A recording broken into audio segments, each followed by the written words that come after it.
नमस्कार दोस्तों, आपका स्वागत है हमारे YouTube channel study take zone में।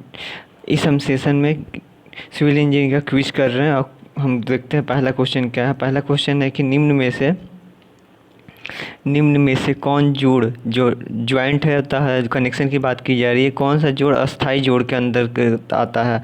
तो रिवेट ज्वाइंट हमारा अस्थाई जोड़ के अंडर में आता है, वेल्डेड ज्वाइंट हमारा अस्थाई जोड़ के अंदर में आता है, परमानेंट जोड़ के कनेक्शन में आता है। इसका क्या होता है, जब हम रिवेटिंग कर देते हैं तो इसको अगर हम जो मेंबर्स यूज किया है, हमने मेंबर्स जोड़ा है, उसको अलग करने के लिए हमको इसको तोड़ना पड़ता है और उसको पुनः यूज में नहीं ले सकते। ठीक इसी प्रकार क्या होता है, जब हम वेल्डिंग करते हैं तो इस समय जो हम वेल्ड कर देते हैं इलेक्ट्रोड जो फिलर के माध्यम से, तो उसको हम दोबारा अगर हम इसको बदलना चाहते हैं उसके स्ट्रक्चर में, तो हमको तोड़ कर अलग करना पड़ता है।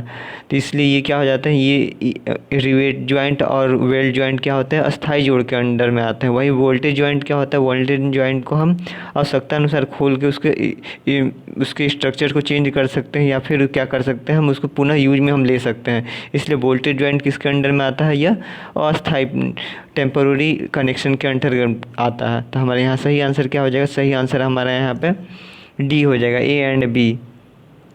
नेक्स्ट क्वेश्चन देखते हैं। नेक्स्ट क्वेश्चन क्या बोल रहा है कि भवन के भीतर एक कमरे से अन्य कमरों, रसोई, स्नान, स्टोर आदि में जाने आने के लिए छोड़ा गया जो फर्श क्षेत्रफल कहलाती है। क्या है क्षेत्रफल, यहाँ पर क्षेत्रफल नहीं है, क्षेत्रफल, जो फर्श क्षेत्रफल, वो उस फर्श क्षेत्रफल को क्या बोलते हैं। तो जो हमारे आने जाने के लिए एक कमरे से दूसरे कमरे के लिए, यहाँ पर कमरा ये हो गया, कमरा ये हो गया, कमरा हो गया, फिर यहाँ ये हो गई, ये तो ये जो जगह ये छोड़ा गया है, इस जगह को हम क्या बोलते हैं, सर्कुलेशन एरिया बोलते हैं। क्या बोलते हैं, सर्कुलेशन एरिया। तो हमारा सही आंसर यहाँ क्या हो जाएगा, डी हो जाएगा। कारपेट एरिया किसको बोलते हैं, नॉर्मली हम जिस क्षेत्र में हम कारपेट बिछा सकते हैं उसको हम कारपेट एरिया बोलते हैं। फर्श कुर्सी एरिया किसको बोलते हैं, पूरा जो हमारा बाउंड्री होता है उसका खसखस छोड़कर उसको क्या बोलते हैं, हम प्लिंथ एरिया बोलते हैं। और प्लिंथ एरिया में से हम जो दीवार का क्षेत्रफल होता है उसको माइनस कर देते हैं तो क्या निकलता है, फ्लोर एरिया निकलता है। क्या निकलता है, फ्लोर एरिया। हमारा क्वेश्चन यहाँ क्या पूछा था कि जो एक कमरे से दूसरे कमरे में जाने के लिए जो जगह छोड़ा गया है उसको क्या बोलते हैं, तो उसको क्या बोलते हैं, भ्रमण क्षेत्रफल, सर्कुलेशन एरिया बोलते हैं। नेक्स्ट क्वेश्चन देखते हैं। नेक्स्ट क्वेश्चन पूछ रहा है कि कुर्सी क्षेत्रफल के चारों दीवारों का क्षेत्रफल घटाने पर से, कुर्सी क्षेत्रफल जो है उसमें से हम क्या कर रहे हैं, चारों दीवारों का क्षेत्रफल माइनस कर दे रहे हैं। ये वाला माइनस हम पोर्शन कर देते हैं, तो जो ये एरिया बचा है इसको हम क्या बोलेंगे, तो इसको एरिया को हम क्या बोलते हैं, फर्शी क्षेत्रफल, फ्लोर एरिया बोलते हैं। क्या बोलते हैं, फ्लोर एरिया। तो हमारा बी आंसर यहाँ सही हो जाएगा। नेक्स्ट क्वेश्चन देखते हैं। नेक्स्ट क्वेश्चन है कि ISMB, India standard medium beam 400 में 400 क्या रिप्रेजेंट कर रहा है, तो 400 क्या रिप्रेजेंट कर रहा है आपको बताना है। तो यहाँ 400 क्या रिप्रेजेंट कर रहा है, कुछ इस प्रकार से जो हमारा बीम हो जाएगा, हमारा ये बीम हमारा हो जाएगा।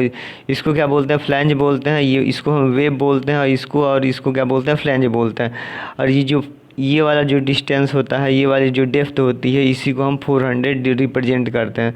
तो यह क्या रिप्रेजेंट करता है, गहराई रिप्रेजेंट करता है। तो आंसर हमारे कौन सही हो जाएगा, ये हमारा आंसर सही हो जाएगा। नेक्स्ट क्वेश्चन नंबर 5 क्या बोल रहा है कि लोक निर्माण विभाग, जो PWD विभाग है, उसके इंजीनियरिंग को कार्य के प्राकलन के द्वारा किसके द्वारा किया जाता है, एस्टिमेटर द्वारा किया जाता है, क्वांटिटी सर्वेयर द्वारा किया जाता है, फिर जूनियर इंजीनियर द्वारा किया जाता है, तीनों एक द्वारा किया जाता है। तो यहाँ सही आंसर क्या हो जाएगा, ऑल ऑफ एबव होगा। एस्टिमेटर भी करता है, क्वांटिटी सर्वेयर भी करता है और जूनियर इंजीनियर भी करता है, जे भी करता है, जिसको शॉर्ट में बोलते हैं। तो यहाँ सही आंसर हमारा क्या बन जाएगा, सही आंसर हमारा डी हो जाएगा। नेक्स्ट क्वेश्चन देखते हैं। क्वेश्चन नंबर 6, प्राक्कलन संरचना के ढांचे में निर्माण काल के दौरान जरूरी फेरबदल के कारण अतिरिक्त मध्य कार्य कराना आवश्यक हो जाता है तो प्राक्कलन कहलाता है। अगर हम कोई घर बना रहे हैं, स्पेशल जंगला लगाना पड़ गया, या फिर कोई और स्ट्रक्चर बना लिया, फिर 2 हमको बाथरूम बनाना है, या फिर हमको एक्स्ट्रा दरवाज़ा लगाना है, तो इस प्रकार से जो हमारे फेरबदल हो रहे हैं, तो इस वजह से फेरबदल के लिए जो प्राक्कलन बनाया जाता है दोबारा, तो उस प्राक्कलन को हम क्या करते हैं, पूरक प्राक्कलन बोलते हैं। क्या बोलते हैं, पूरक प्राक्कलन बोलते हैं।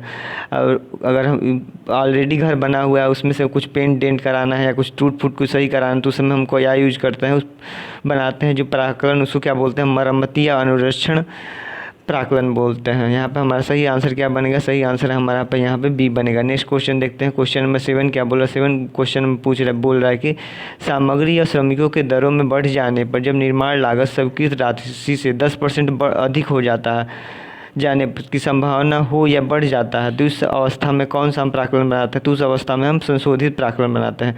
जब हमारा एस्टिमेटेड जो मूल्य हमारा ऑलरेडी है उसमें कितना % की वृद्धि हो जाए, 10% की वृद्धि होने की आशंका हो या फिर हो जाए, तो उस समय हम कौन सा प्राक्कलन बनाएंगे? संशोधित प्राक्कलन बनाएंगे। तो हमारा सही आंसर यहाँ क्या हो जाएगा? सही आंसर ए हो जाएगा। नेक्स्ट क्वेश्चन, क्वेश्चन नंबर 8, ये कल का क्वेश्चन था, आपसे पूछा गया था कि निम्न में से किससे कम मोटी फ्लैट को हम क्या बोलते हैं? सीट बोलते हैं। तो जब 5 mm से कम का जो कम का क्या रहेगा? पत्ती रहेगा, फ्लैट रहेगा। तो अगर इससे कम होगा तो क्या कहलाया जाएगा? इससे कम होगा तो यह सीट कहलाएगा। क्या कहलाएगा? सीट कहलाएगा। जब 5 mm से कम होगा तो यह जो फ्लैट है, पत्ती जिसको बोल रहे हैं उसको हम क्या बोलेंगे? चादर बोलेंगे, सीट बोलेंगे। तो सही आंसर हमारा यहाँ क्या बनेगा? सी आंसर सही बनेगा। आपके लिए यहाँ क्वेश्चन है कि क्वेश्चन में पूछा गया है कि आपको बताना है चिनाई एवं कंक्रीट से बने भवनों की लाभकारी आयु ली जाती है। कितने वर्ष ली जाती है? 60 से 80 वर्ष ली जाती है, 35 से 45 वर्ष ली जाती है, 40 से 50 वर्ष ली जाती है, 80 से 100 वर्ष ली जाती है। आपको बताना है यहाँ पर कि जो हमारा घर किससे बना हुआ? चिनाई और कंक्रीट से बना हुआ, तो उसका लाभकारी आयु कितना हम लेते हैं। यहाँ पर आप सही आंसर बताइए। आपका दिन शुभ हो। धन्यवाद।